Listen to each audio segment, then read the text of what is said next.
আসসালামু আলাইকুম, মোহসেনা শাওন আপনাদের সবাইকে আমন্ত্রণ জানাচ্ছি এনটিভি দেশের খবরে। ক্রাউন সিমের শিরোনাম দেখছিলেন, এবার পুরো খবর। ছাত্রদল নেতা শাহরিয়ার আলম সাম্য হত্যার বিচারের দাবিতে ঢাকা বিশ্ববিদ্যালয়ে বিক্ষোভ করেছে সাধারণ শিক্ষার্থীরা। ক্যাম্পাসের রাজু ভাস্কর্যের সামনে সমাবেশ করেছে তারা। সাম্য হত্যার বিচার দ্রুত বিচার ট্রাইব্যুনালে করার দাবি জানায় আন্দোলনরতরা। তারা অভিযোগ করে, ঘটনার 5 দিন পেরিয়ে গেলেও প্রকৃত খুনিদের বিষয়ে কিছুই জানায়নি পুলিশ এবং বিশ্ববিদ্যালয় প্রশাসন। খুনিদের বিচারের আওতায় না আনা পর্যন্ত রাজপথ না ছাড়ার ঘোষণা দেন তারা। সমাবেশে উপস্থিত হয়ে আন্দোলনে সংহতি জানান বিশ্ববিদ্যালয়ের উপাচার্য অধ্যাপক নিয়াজ আহমেদ খান। এ সময় রাজনৈতিক স্বার্থের ঊর্ধ্বে উঠে এ ঘটনার দ্রুত সময়ের মধ্যে বিচার শেষ করার আশাবাদ ব্যক্ত করেন তিনি। পরে সাম্য হত্যা মামলার অগ্রগতি জানতে শিক্ষক শিক্ষার্থীরা শাহবাগ থানার সামনে কিছুক্ষণ অবস্থান করে।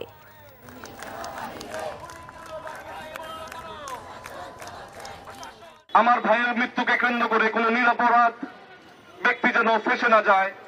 আমার ভাই মারা গেছে, আমরা ভাইকে ফিরে পাবো না, কিন্তু আমরা এটাও নিশ্চিত চাই যে খুনি যাতে তার সর্বাত্মক শাস্তি নিশ্চিত হয়।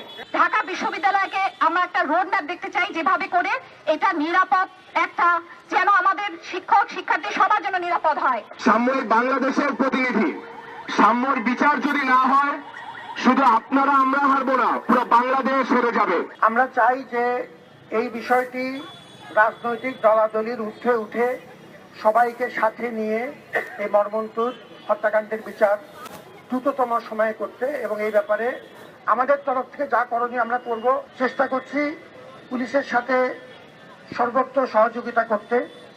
পুলিশকে আমরা ইতিমধ্যেই আমাদের তরফ থেকে আমাদের যে তথ্য আছে এবং সিসিটিভি ক্যামেরা ফুটেজ আছে সেগুলো আমরা তাদেরকে সরবরাহ করেছি। শাহবাগে বিক্ষোভের খবর জানাতে সেখানে আছেন আমাদের সহকর্মী সাদরিনা খন্দকার। আমরা সরাসরি যুক্ত হচ্ছি তার সাথে। সাদরিনা, সাম্য হত্যার বিচারের দাবিতে ছাত্রদল কি এখনো বিক্ষোভ করছে?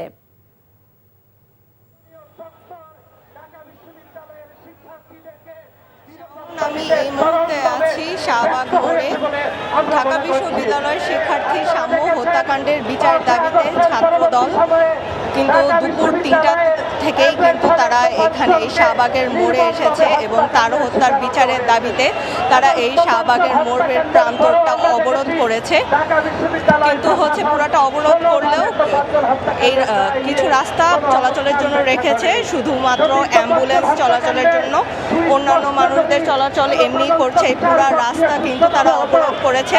তারা বলছে যে সাম্য হত্যার যে 7 দিন হয়ে গেল তার মধ্যেও তারা বিচার পাচ্ছে না। পুলিশদের এই ঢাকা বিশ্ববিদ্যালয়ের শিক্ষার্থী হয়ে নিজ বিশ্ববিদ্যালয়ের প্রাঙ্গণের যে হত্যাকাণ্ড হয়েছে সেই হত্যাকাণ্ডের বিচার তারা সুষ্ঠুভাবে তদন্ত করেনি, এবং এই জন্য বলছে যে তারা বিশ্ববিদ্যালয়ের ক্যাম্পাসও কিন্তু শিক্ষার্থীদের জন্য নিরাপদ নয়। এজন্য তারা ছাত্রদল সহ কিন্তু সকাল থেকে বিভিন্ন শিক্ষার্থী সহ অন্যান্য দলও কিন্তু সাম্য হত্যার দাবি, যে বিচারের যে দাবি সেই নিয়ে কিন্তু তারা আন্দোলন করছে, এবং তারা বলছে যে এই ধরনের কর্মসূচি যতক্ষণ পর্যন্ত হত্যাকাণ্ডের সুষ্ঠু তদন্ত না হবে এবং যারা হত্যাকাণ্ডের সাথে জড়িত প্রকৃত হত্যাকারীদের সুষ্ঠু হত্যাকারীদের বের করে বিচার যতক্ষণ পর্যন্ত না হবে ততক্ষণ পর্যন্ত তারা কিন্তু বিভিন্ন ধরনের কর্মসূচি চালিয়ে যাবে এবং এই রাজপথেই থাকবে। রাজপথে থেকে সাম্যর মতো এই যে বিভিন্ন যে শিক্ষার্থী সহ সাম্যর মতো যে মানুষদের, সাধারণ শিক্ষার্থীদের যে সুষ্ঠু বিচার হয় না বিভিন্ন কারণে, এটা কেন হচ্ছে না, তারা এই প্রশ্ন করেছে সংশ্লিষ্ট কর্তৃপক্ষের কাছে, এবং তারা দাবি জানাচ্ছে অতি দ্রুত সম্ভব সাম্যের হত্যার বিচার করতে এবং যারা হত্যা করেছে তাদেরকে সুষ্ঠু তদন্তের মাধ্যমে বের করতে। শাওন, এই ছিল আমার কাছে শাহবাগ থেকে সাম্য হত্যার বিচারের দাবিতে ছাত্রদলের যে তাদের যে সম্মতি, তারা যে শাহবাগ থেকে জানছিলেন বিক্ষোভের খবর। এদিকে সাম্য হত্যার বিচারের দাবিতে দেশের বিভিন্ন স্থানে বিক্ষোভ মিছিল ও সমাবেশ করেছে ছাত্রদল নেতাকর্মীরা। দুপুরে নাটোরের নবাব সিরাজউদ্দৌলা সরকারি কলেজ শাখা ছাত্রদলের উদ্যোগে ক্যাম্পাসে বিক্ষোভ মিছিল বের হয়। পরে ক্যাম্পাসের আমতলায় প্রতিবাদ সমাবেশে প্রকৃত অপরাধীদের অবিলম্বে গ্রেফতারের দাবি জানান ছাত্রদল নেতারা। এ সময় জেলা ছাত্রদলের সভাপতি কামরুল ইসলাম সহ অন্যরা উপস্থিত ছিলেন। অন্যদিকে সাম্য হত্যাকারীদের বিচারের দাবিতে জামালপুর সরকারি আশেক মাহমুদ কলেজে বিক্ষোভ মিছিল এবং প্রতিবাদ সমাবেশ করেছে কলেজ শাখা ছাত্রদল। জুলাই আগস্টে বৈষম্য বিরোধী আন্দোলনে সাভারের ইয়ামিন হত্যা এবং রাজধানীর মোহাম্মদপুরে আরেক হত্যা মামলায় মোট ৬ আসামিকে আন্তর্জাতিক অপরাধ ট্রাইব্যুনালে হাজির করা হয়েছে। আজ সকালে তাদেরকে আদালতে হাজির করা হয়। গত ১৮ জুলাই সাভারে আন্দোলন চলাকালে বিশ্ববিদ্যালয় শিক্ষার্থী গুলিতে গুরুতর আহত আসহাবুল ইয়ামিনকে এপিসি থেকে ফেলে হত্যা করা হয়।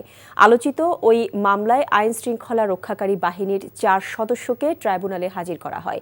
এর আগে ওই মামলায় মোট ১০ জনের বিরুদ্ধে গ্রেফতারি পরোয়ানা জারি করে আদালত। এদের মধ্যে রয়েছে এক পুলিশ সদস্য সোহেল, স্থানীয় আওয়ামী লীগ নেতা সাইদুর রহমান সুজন এবং জাকির হোসেন। এদিকে আন্তর্জাতিক অপরাধ ট্রাইব্যুনালে মোহাম্মদপুরে জুলাই আন্দোলনের সময় হত্যাকাণ্ডের ঘটনায় ২ আসামিকে হাজির করা হয়েছে। বৈষম্য বিরোধী ছাত্র আন্দোলনের সময় খুব কাছ থেকে গুলি করে রাজু আহমেদ নামে এক কিশোরকে খুনের ঘটনায় সাবেক আনসার সদস্য ওমর ফারুকের কারাগারে পাঠানোর নির্দেশ দিয়ে আজ মামলার শুনানির দিন ধার্য করে ট্রাইব্যুনাল।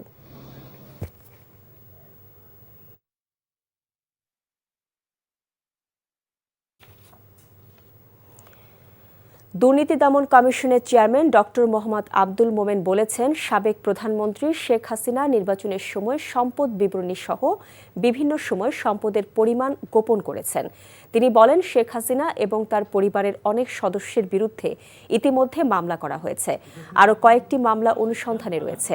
দুপুরে মৌলভীবাজারে দুদকের গণশুনানি অনুষ্ঠানে যোগদানকালে একথা বলেন দুদক চেয়ারম্যান। তিনি বলেন, দুর্নীতি যতটা কমিয়ে আনা যাবে বৈষম্য ততটাই কমবে। এ সময় পাসপোর্ট অফিস, বিআরটিএ সহ জেলার ৫৯টি সরকারি দপ্তরের অভিযোগের শুনানি অনুষ্ঠিত হয়। ট্যাক্স রিটার্নে যে সম্পদ বিবরণী দেওয়া হয়েছে এবং আমরা যা পেয়েছি তার মধ্যে আমরা তুলনামূলক পরীক্ষা করে দেখছি যে তাতে সম্পদের পরিমাণ অনেকাংশে গোপন করা হয়েছে। সাবেক প্রধানমন্ত্রী, তার সন্তান এবং তার ভগ্নী এবং তার সন্তান, তাদের বিরুদ্ধে মামলা দায়ের করা হয়েছে এবং আরও ১টি বা ২টি মামলা অনুসন্ধানাধীন রয়েছে।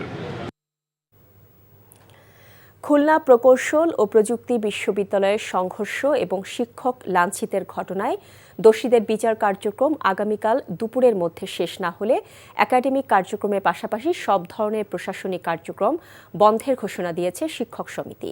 দুপুরে প্রশাসনিক ভবনে শিক্ষক সমিতির সাধারণ সভা শেষে এ সিদ্ধান্ত জানান শিক্ষকরা। এর আগে তাদের দাবির বিষয়ে বিশ্ববিদ্যালয়ের উপাচার্যের সঙ্গে বৈঠক করেন তারা। পরে সংবাদ সম্মেলনে শিক্ষক সমিতি অভিযোগ করে, আইনের বাইরে গিয়ে বিশ্ববিদ্যালয়ের প্রশাসন দোষীদের বিচারিক কার্যক্রম স্থগিত করে রেখেছে। এ কারণে কুয়েটের শিক্ষা কার্যক্রম সংকটের মুখে। সিন্ডিকেটের সিদ্ধান্ত অনুযায়ী ৪ মে থেকে ক্লাস শুরুর কথা থাকলেও একাডেমিক কার্যক্রমে এখনও ফেরেননি শিক্ষকরা। ছাত্রদের হাতে শিক্ষক লাঞ্ছিতের বিচার না হওয়া পর্যন্ত ক্লাসে ফিরবেন না বলে জানায় শিক্ষক সমিতি। রাষ্ট্রদ্রোহ এবং আইনজীবী হত্যার ঘটনায় করা ২ মামলায় ইসকনের বহিষ্কৃত নেতা চিন্ময় কৃষ্ণ দাসকে কারা ফটকে জিজ্ঞাসাবাদের আদেশ দিয়েছে আদালত। চট্টগ্রাম মহানগর হাকিম SM আলাউদ্দিন এই আদেশ দেন। মামলার তদন্তকারী কর্মকর্তাদের আবেদনের প্রেক্ষিতে উভয় মামলার আসামি চিন্ময়কে ১ দিন করে জেল গেটে জিজ্ঞাসাবাদের নির্দেশ দিয়েছে আদালত। চিন্ময় কৃষ্ণ দাস নগরীর কোতোয়ালি থানায় দায়ের হওয়া রাষ্ট্রদ্রোহ মামলায় এজাহারভুক্ত আসামি। গত বছরের ২৫শে নভেম্বর রাতে ঢাকার শাহজালাল আন্তর্জাতিক বিমানবন্দর থেকে ইসকনের বহিষ্কৃত নেতা এবং সনাতনী জাগরণ জোটের মুখপাত্র চিন্ময় কৃষ্ণ দাসকে গ্রেফতার করে পুলিশ। হত্যা মামলা সহ পুলিশের ওপর হামলা, কাজে বাধা এবং ককটেল বিস্ফোরণের ঘটনায় আরও একাধিক মামলা রয়েছে তার বিরুদ্ধে। মনু নদীর সৃষ্ট বন্যা নিয়ন্ত্রণে মৌলভীবাজার শহর প্রতিরক্ষা আরসিসি ফ্লাড ওয়াল বাঁধ নির্মাণ চলছে ধীরগতিতে। নির্ধারিত সময় শেষ করে প্রায় 2 বছর পার হলেও ঝুঁকিপূর্ণ 2.5 কিলোমিটার ফ্লাড ওয়ালের মধ্যে শেষ হয়েছে মাত্র 600 মিটার। ফলে বর্ষার আগেই বন্যা নিয়ন্ত্রণ বাঁধের কাজ শেষ না হওয়ায় আতঙ্কে স্থানীয়রা। মৌলভীবাজার থেকে SM উমেদ আলীর পাঠানো রিপোর্ট। 2018 সালে ভারত থেকে নেমে আসা পাহাড়ি ঢলে মনু নদীর প্রতিরক্ষা বাঁধ উপচিয়ে সৃষ্টি হয় ভয়াবহ বন্যার। সে সময় নদীর দুই পারের বিস্তীর্ণ এলাকা প্লাবিত হয়ে ক্ষয়ক্ষতি হয় কোটি কোটি টাকার। এরপর মনু নদীর ভাঙন রোধে সরকার নদী শাসনের জন্য 996 কোটি টাকার একটি উন্নয়ন প্রকল্প হাতে নেয়।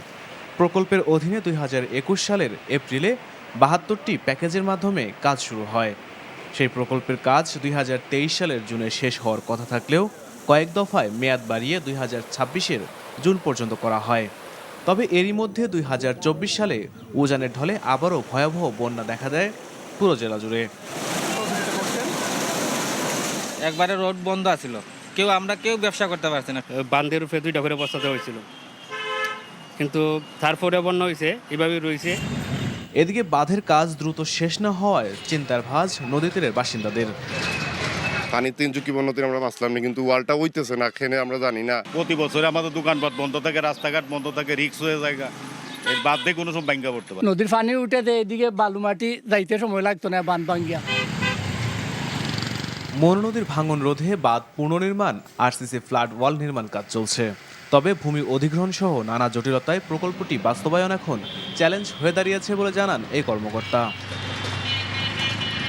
এই অংশটাও আমাদের পুনর্বাসন ধরা আছে প্রজেক্টের মধ্যে, কিন্তু এই আপনি জানেন যে এটা একদম পুরোটাই মূল ব্যবসা কেন্দ্রের মধ্যে অবস্থিত। এখানে অনেকগুলো দোকান ঘর রয়েছে, সেগুলোকে সেখানে কাজ বাস্তবায়ন করাটা খুব চ্যালেঞ্জিং বিষয়। উদ্বেগ ও উৎকণ্ঠায় থাকা মানুষের দাবি শহর প্রতিরক্ষা বাঁধ যাতে দ্রুত বাস্তবায়ন করা হয়। NTV news desk. রাজশাহীতে খাবার হোটেল এবং রেস্তোরাঁয় অভিযান চালিয়েছে ভোক্তা অধিকার সংরক্ষণ অধিদপ্তর। সকালে নগরীর ফুতকিপাড়া এবং বড়কুঠি এলাকায় পদ্মাপাড়ের খাবার হোটেল এবং রেস্তোরাঁয় অভিযান চালিয়ে 5 মাস আগে মেয়াদ উত্তীর্ণ হয়ে যাওয়া পাউরুটি নষ্ট করে ফেলা হয়।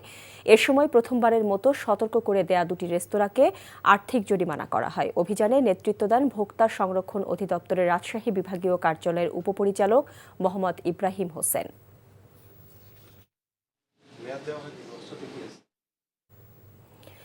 তারুণ্যের সমাবেশকে সফল করতে নেত্রকোনায় জেলা যুবদলের আয়োজনে প্রস্তুতি সভা অনুষ্ঠিত হয়েছে। দুপুরে ছোটবাজার জেলা বিএনপির কার্যালয়ে জেলা যুবদল এই প্রস্তুতি সভার আয়োজন করে।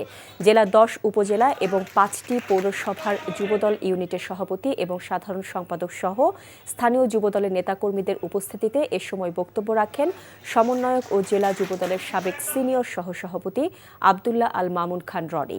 28শে মে ঢাকায় তারুণ্যের রাজনৈতিক সমাবেশ সফল করার লক্ষ্যে সকলকে ঐক্যবদ্ধভাবে কাজ করার আহ্বান জানান তিনি। যারা মুক্তিযুদ্ধের বিরোধিতা করেছে তারাই মুক্তিযোদ্ধাদের কলঙ্কিত করেছে বলে মন্তব্য করেছেন বিএনপির জাতীয় নির্বাহী কমিটির সদস্য কাজী মনিরুজ্জামান মনির। দুপুরে নারায়ণগঞ্জের রূপগঞ্জে বিএনপি ভারপ্রাপ্ত চেয়ারম্যান তারেক রহমান ঘোষিত রাষ্ট্র কাঠামো মেরামতের 31 দফা জনগণের কাছে পৌঁছে দিতে তারাবো পৌর বিএনপির ও সহযোগী সংগঠন আয়োজিত সমাবেশে তিনি একথা বলেন। এদিকে বিএনপি ঘোষিত সংস্কার কর্মসূচি 31 দফা উপলক্ষে নওগাঁর মহাদেবপুরে গ্রামীণ নারীদের নিয়ে আলোচনা সভা অনুষ্ঠিত হয়েছে। এদিকে ফরিদপুর সদর উপজেলার চরমানায়ের ইউনিয়ন বিএনপির আয়োজনে 31 দফা বাস্তবায়ন এবং দ্রুততম সময়ের মধ্যে জাতীয় নির্বাচনের দাবিতে আলোচনা সভা অনুষ্ঠিত হয়েছে। অনুষ্ঠানে প্রধান অতিথি ছিলেন কৃষক দলের সাধারণ সম্পাদক শহীদুল ইসলাম বাবুল।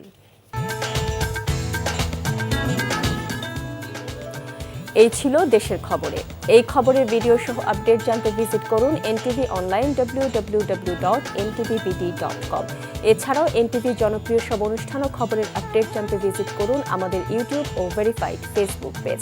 6টায় ইভিনিং নিউজ দেখার আমন্ত্রণ রইল। এতক্ষণ সাথে থাকার জন্য সবাইকে ধন্যবাদ।